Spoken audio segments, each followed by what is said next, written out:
Okay, good morning everyone. Oh ya, sebelum kita mulai pelajaran, ya sama seperti kemarin ya, mari kita berdoa terlebih dahulu ya untuk mendoakan saudara-saudara kita yang ada di NTT dan di Kelungkung atas bencana yang telah terjadi ya. Ayo berdoa bersama Mister, berdoa mulai. Berdoa dulu ya, berdoa mulai.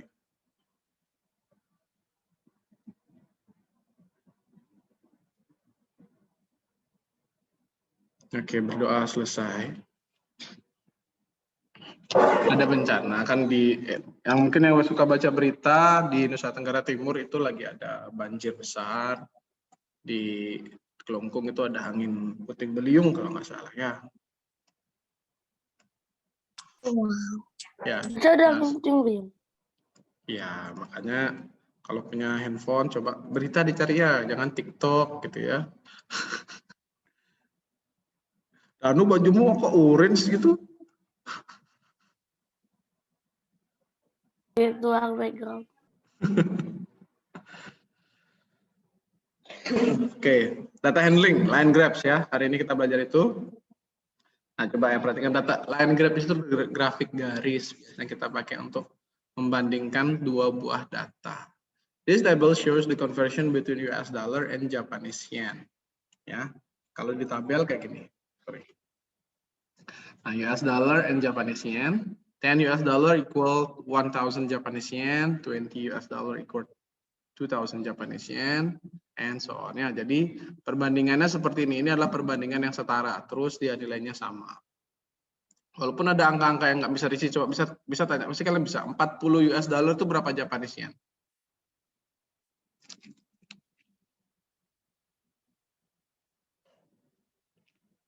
Nggak ada yang jawab.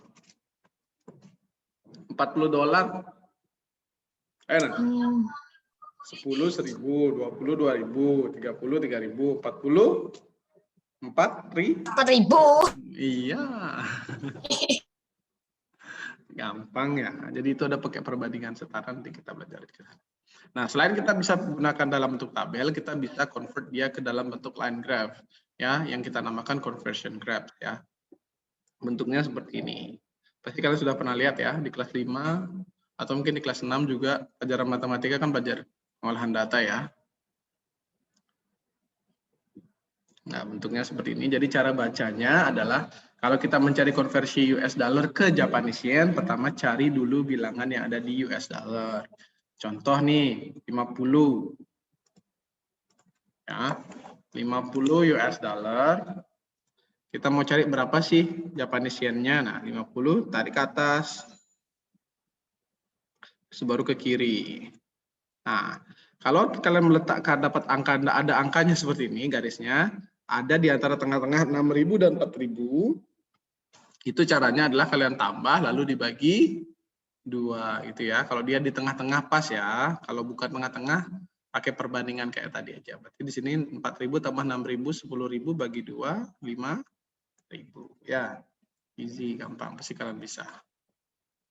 Sekarang kita coba contoh yang lain. How many Japanese yen can be exchanged for 40 US dollar? Oh, bisa tanya tadi nih. 40 US dollar tadi berapa jawabannya? 4.000. 4.000. Gimana caranya berarti kalau pakai ini? Dilihat lainnya itu apanya? Ya, look for 40 US dollar on the horizontal axis, move up along the grid line to the graph, then move left along the grid line to read the value on vertical axis ya. Jadi dari 40 US dollar yang di bawah itu kita ke atas sampai ke grafiknya. Grafiknya tuh garisnya ya, bukan hanya titik-titiknya. Jadi kalau kalian seandainya nggak ketemu titiknya, cuman garis saja, itu tetap grafiknya ya. Jangan dilewatin, jangan sengaja mereng gitu cari titiknya. Harus lurus, vertikal ke atas. Lalu move left ke kiri sampai ketemu di vertical axis-nya. Dapat 4.000 Japanese yen. Jadi 4,000 Japanese yen can be exchanged for 40 US dollar. Ya, ini bukan sesuatu yang gini ya. Kalau nilai mata uang asing itu kan nilainya nggak pas 4.000 kayak gini ya. Biasanya kan ada nilai angka satuan puluhannya juga ya. Ini biar kalian gampang hitungnya aja. Kalau Mister bikin $10 sama dengan 1.713 gitu kan susah dari kalian gitu. 10.000 yen itu berapa juta? Aduh, berapa juta? $10 berapa ribu? $10 1.000. Berapa rupiah? $10 160-an. 140. Enggak ada segitu. Hitung aja pakai yen, pakai dolarnya. Dolar kan umum biasanya. 160 atau 140, bisa nggak tahu. Bisa nggak punya dolar. Punya satu. Berapa? $1? Ya, dapat bungut. Apa mungut? Kok beruntung sekali kamu. Nah sekarang nih, how many US dollar can be exchanged for 6,000 Japanese yen? Nah sekarang dari Japanese yen kita tanya berapa US dollarnya. Caranya sama juga ya. Jadi dari Japanese yen, mana ya? Okay, look for 6,000 Japanese yen on the vertical axis, and then move right along the grid line to the graphs, then move down along the grid line to read the value on the horizontal axis. Jadi dari kiri, kalian bergerak ke kanan sampai ketemu dengan grafiknya, lalu ke bawah. Kita dapat nilainya $60. Apa? Ada pertanyaan yang kayak gini? Saya reckon sih enggak sih biasanya. Ada enggak? Terus saya mau nanya. Gimana Danu? Kan kalau dari yen ke dolar itu kayak gitu caranya. Dari rupiah ke dolar gimana? Lain, berarti kita harus siapkan tabelnya juga dulu ya. Oh lain? Iya. Kalau ini kan tabelnya grafiknya hanya khusus untuk US dollar yang Japanese yen. Nanti kalau tabel mau conversion yang lain ada tabelnya lagi, gitu ya, dan ya.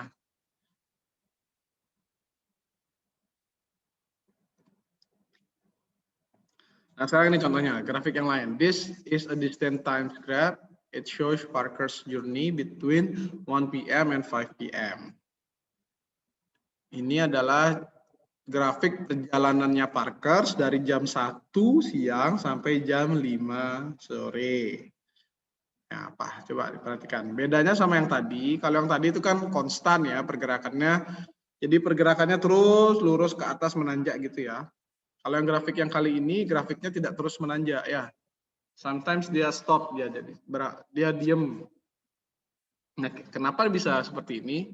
Karena kalau perjalanan itu kecepatan pengendaraannya, kecepatan jalannya itu kan tidak selalu sama ya. Dan kadang-kadang juga dalam suatu waktu kita juga sempat berhenti untuk beristirahat atau melakukan hal yang lain. Jadi grafik-grafik semacam itu biasanya tidak konstan, tidak memiliki perbandingan yang senilai. Seperti itu. Pertanyaannya sekarang, how far did Parker travel between 2:30 p.m. and 5 p.m.? Dari jam 2.30 sampai jam 5, berapa kilometer Parker melakukan perjalanan?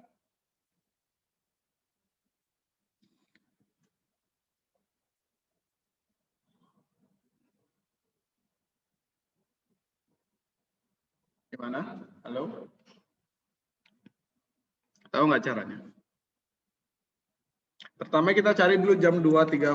Jam 2.30 itu berarti 2,5 ya. Itu ada di antara jam 2 dan jam 3. Jadi di sini jam 2.30. Kita ke atas. Nah, sampai ketemu angka 9. Kan ketemu ngerti nggak bisa dapat angka 9 di sini? Kenapa 9?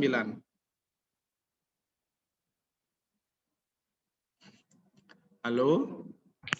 Belum pasti 10. Nah, gimana? Soalnya di bawah 10. Ya, oke, soalnya di bawah 10. Ya, kalau tadi kan Mister bilangin kalau di antara itu setengahnya, tapi di sini kan bukan di tepas di tengah-tengahnya ya. Dan setiap garisnya sudah Mister isikan satu garis abu-abu gini, ini menandakan ditambahin 1. Jadi 5, ke atasnya 6, 7, 8, 9, 10 begitu ya. Oke, thank you. Soalnya ada nyaut nih. Nah, sekarang jam 5 itu di Saya mau nanya. apa? Ya, gimana? Kalau kecepatan kecepatan kita 15 kilometer, habis itu sampai 5 pm, berarti berapa? Apa? Ini grafik ini adalah grafik waktu dengan grafik jarak, bukan grafik kecepatannya Danu ya. Ya. Jadi maksudnya tuh gini, Parker berjalan nih, bukan jalan sih, maksudnya entah mengendarai sesuatu ya, mungkin naik sepeda. Di jam 2.30 dia sudah jalan sejauh 9 km gitu maksudnya. Ya, di jam 5 dia sudah sampai di 28 km. Begitu. Jadi sesuai dengan grafiknya. Itu Danu ya. Bukan kecepatan. Dia jalan. Nah, sekarang baru kita hitung berapa jarak dari jam 2.30 sampai jam 5. Berarti dari jam 9, dari kilometer 9 sampai kilometer 28 itu berapa selisihnya? 19. Good. Jadi kita kurangin ya, dua jarak itu kita kurangi, hasilnya dapat Parker travel 19 km between 2:30 PM and 5 PM. Gitu caranya. Sampai sore. Sampai sore. Nah, kalau misalnya tanya menurut kalian ini apa namanya? Dia naik sepeda, jalan kaki, naik motor, apa naik mobil nih? Mobil lah. Sepeda aja 2 jam aja udah habis. Tenaganya? Enggak dong. Kalau menurut Mister dia mungkin jalan kaki atau lari ya. Karena coba waktunya nih, dari jam 1 sampai jam 5 itu berapa jam? 5 jam. 5 jam. Dari jam 1 sampai jam 5, 4 jam ya. 4. Nah, 4 jam baru menempuh 28 km, itu sedekat sekali. Mister kalau pulang kampung ke Karangasem yang 100 km paling 1,5 jam naik motor. Ya, mungkin dia lari ini. Saya menempuh 1 kilo aja butuh 30 menit. Iya kan kalian. Dia Parkernya mungkin seorang cyclist profesional, pesepeda profesional kan bisa. Teman Mister aja yang lari itu minimal 1 hari itu lari 10 km minimal lari.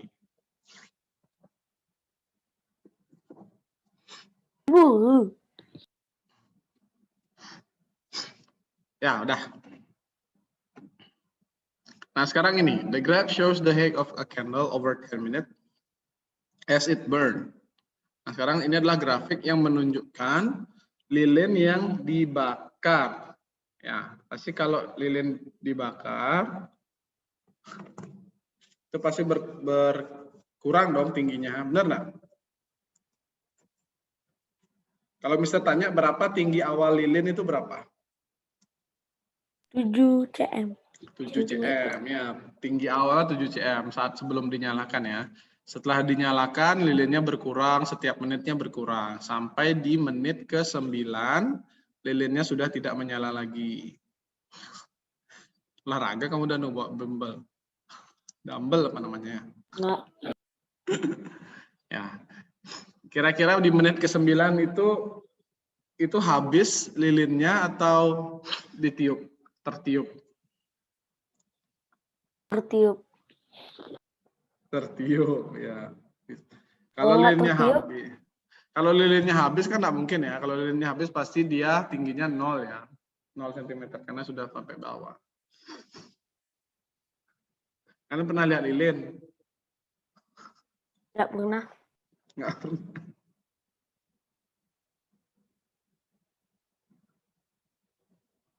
Kalian ulang tahun niup lilin nggak? Enggak, kipasin lilin. Tahun ini.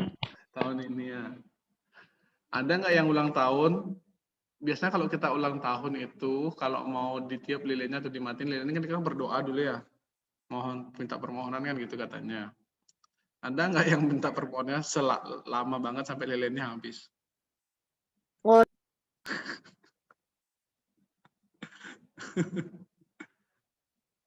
Siapa juga? Banyak gitu kan permohonannya sampai berapa bab gitu kan. Baru mau dihiup, udah habis lilinnya. Paling enggak waktu udah selesai berdoa dah habis. Iya. Nah, pertanyaannya sekarang, what was the decrease in the candle's height between 3rd minute and 8th minute? Nah, sekarang berapa penurunannya dari menit ketiga sampai menit ke-8? Ayo Danu coba, bisa nggak? Menit ketiga berapa tingginya Danu? Menit ketiga 5,5 cm. 5,5 cm, betul. Menit ke-8? 3 cm. Menit ke-8, 3 cm. Pintar. Berarti sekarang penurunannya, decrease-nya berapa? Dari 5,5 menjadi 3 itu berkurang berapa Dan? Dari 7 ke itu. Dari 5,5 menurun jadi 3 cm itu berkurang berapa lilinnya? Ya, 5,5 dan 3. Betul dan terminal. Nah, sekarang selisihnya 5,5 kita kurangin dengan 3 dan ya 5,5 kurang 3 equal 2.5 cm. Jadi the decrease in the candle's height between 3rd minute and 8th minute was 2.5 cm. Jadi pengurangannya dari lilin di menit ketiga sampai lilin menit ke-8 itu berkurang 2,5 cm gitu ya. Maaf, tadi saya minum. Ya, enggak apa-apa. Yang lainnya gimana? Ada pertanyaan tentang ini? Bisa nggak? Bisa? Tak ada pertanyaan ya? Oke, bisa anggap nggak ada pertanyaan karena nggak ada yang juga. Kita praktis ya, seperti biasa. Coba yang ini dulu. Dikerjakan dulu sebentar, 5 menit. Habis itu kita tanya jawab. Bisa masih nggak cuma ini soalnya. Ada lagi. Jangan ada 5 menit, 3 menit deh. Dicoba dulu ya, anak-anak. Nah, gampang nih, kalian cukup lihat aja gambarnya. Mungkin yang C mungkin agak sedikit lebih susah karena nggak ada di grafiknya. Tapi Mister tadi kan sudah sempat bahas singgung sedikit ya. Nah, dicoba dulu.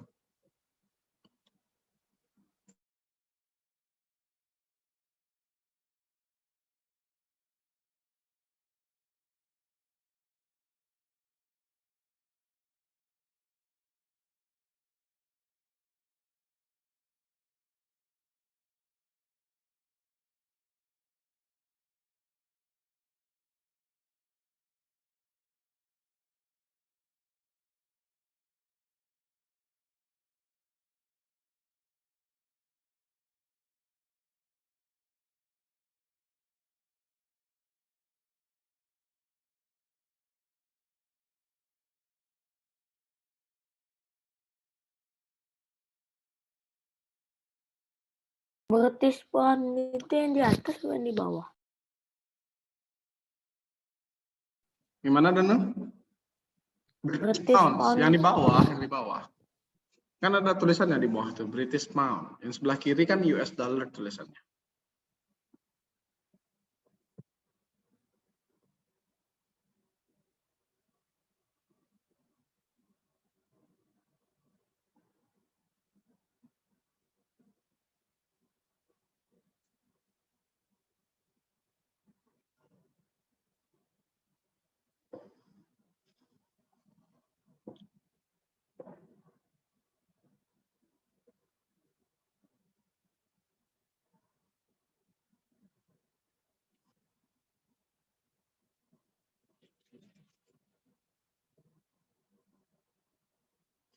Dingin sekali di sekolah. Di rumah kalian dingin juga nggak? Di sini panas. Panas banget. Pohon saya ditebang. Pohonnya ditebang.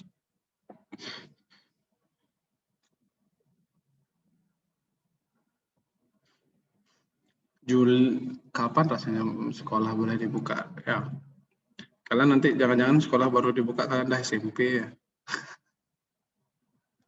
Ditebang. Nah, apa? Kalian generasi luar biasa berarti karena bisa tetap lulus di masa pandemi ini. Oke, udah ya, kita coba. Nomor 1, how many US dollar can be exchanged for 10 British pound? Berapa tuh? 15. Berapa? 12. 12. Kok bisa 12? 5. Oh, 15. Sedengarnya 12. Oke, 10 di sini ya. 10 British pound. Jadi kita ke atas, 1 ke atas, lalu ke sudah mentok ke kiri. Jadi 10. Betul, 15. B, how many British pound can be exchanged for 60 US dollar? 60 US dollar berapa British pound?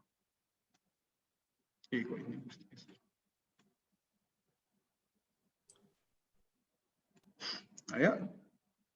40. 40, betul. Pasha, good. Ya. Jadi dari 60 ke kanan, lalu ke bawah, dapat 40 US dollar. Benar. Nah, sekarang yang ini nih pertanyaan selanjutnya. How many US dollar can be exchanged for 1 British pound? Ada yang tahu nggak jawabannya berapa?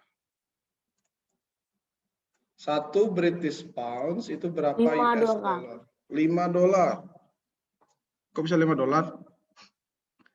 5 dolar kan di sini. Siapa tuh? Halo? Pelan-pelan aja ngomongnya, bisa nggak dengar loh. Lenita ya? Berapa? 1,5, Sir.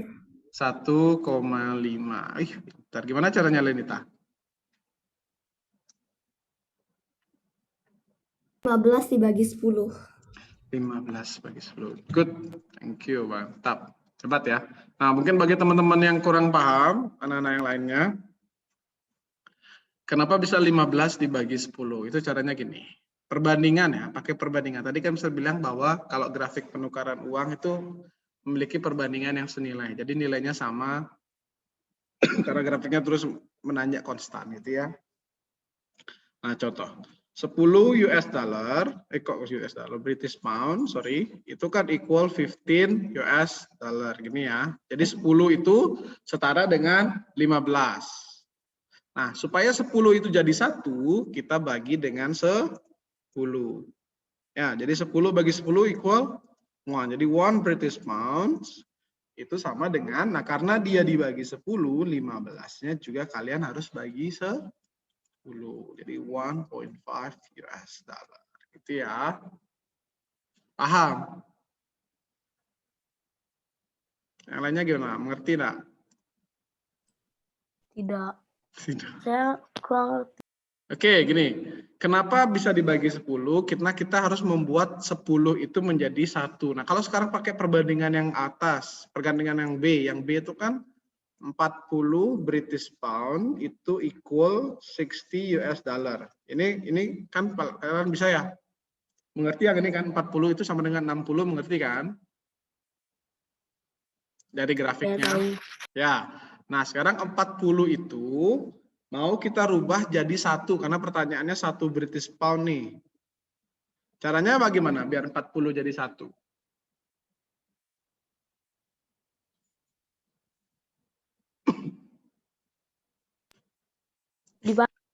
Dibagi berapa? 40 supaya jadi 1 itu dibagi berapa? 2. Masa 40 dibagi 2 jadi 1? Bilangan jika dibagi dengan dirinya sendiri akan menghasilkan 1. Jadi 40 supaya jadi 1 dibagi dengan dirinya sendiri. Berapa dirinya sendiri? 40 juga ya. Karena 40-nya dibagi 40, BP yang 60 juga wajib bagi 40. Ingat nggak kalau penyetaraan dalam pecahan itu kan sama-sama dibagi, sama-sama dikali, harus sama nilainya kan? Nah, dari sini dapat 40 bagi 40 itu 1, 60 bagi 40 itu 1,5. Jadi 1 British pound itu equal 15 US dollar. Gitu ya. Bisa pakai perbandingan apa saja yang penting sesuai dengan grafiknya. Intinya kita mencari 1 British pound. Ada yang ditanyain lagi?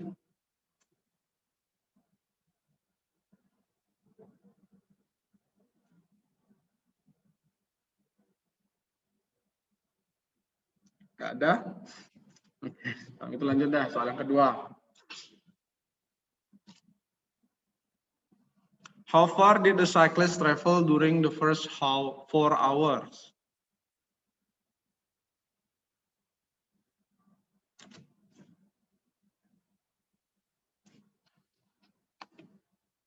Kalau yang ini, pesepedanya dari 4 jam pertama itu berapa kilometer menempuh jarak?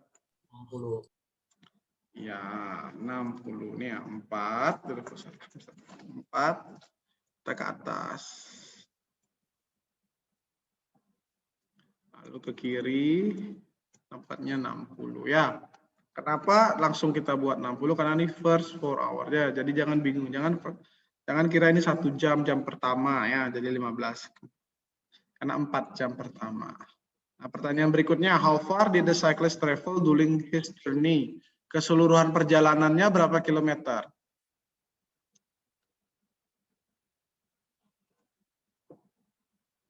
Cyclist itu apa?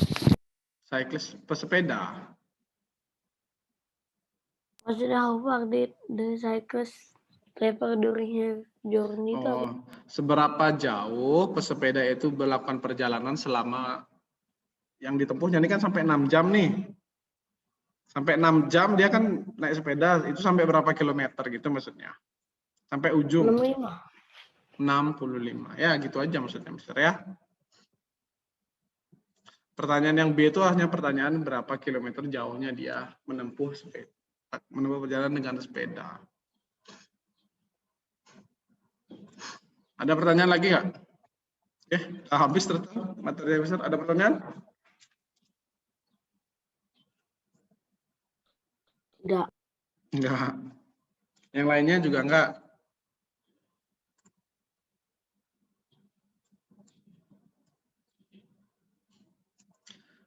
Aduh, murid-murid Mister nih loh. Ada kan, tapi kalian nih enggak ada nyala videonya sama sekali nih. Semua mati videonya. Ya remedi nggak PTS, Matt?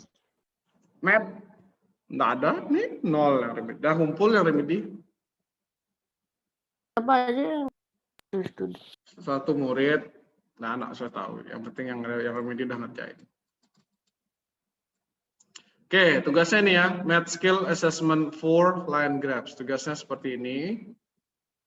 Terus saya mau nanya. Apa?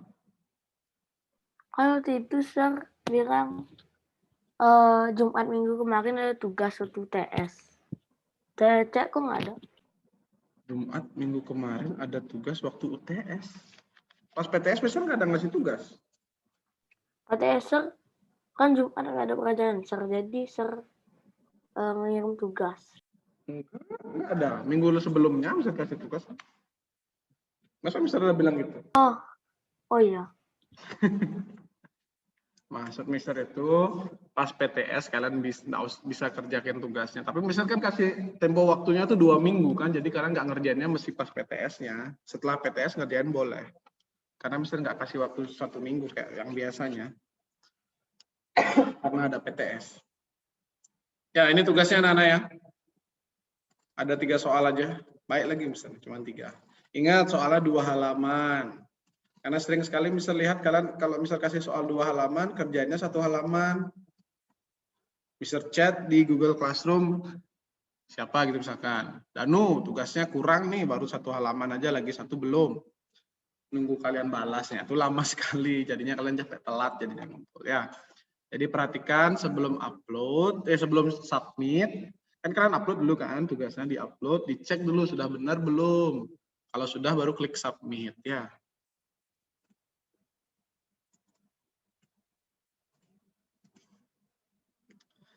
Oke, tugasnya due date-nya sampai tanggal 15 ya.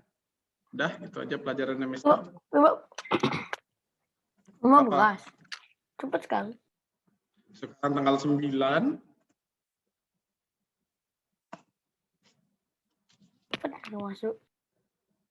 Ya, nggak apa-apa. Itu juga masih libur. Minggu depan kan libur Galungan. Itu udah sesi, Bu. Sembahyang. Ya udah. Kan nggak mesti minggu depan nih kerjainnya. Kan due date-nya tanggal segitu. Besoknya, sekarang kerjain boleh. Ntar siang kerjain boleh. Ya, sembahyang kan satu hari full. Kan bisa juga sembahyang dan Sibuk, Mas. Tanding. masa kamu mau tanding? sorry.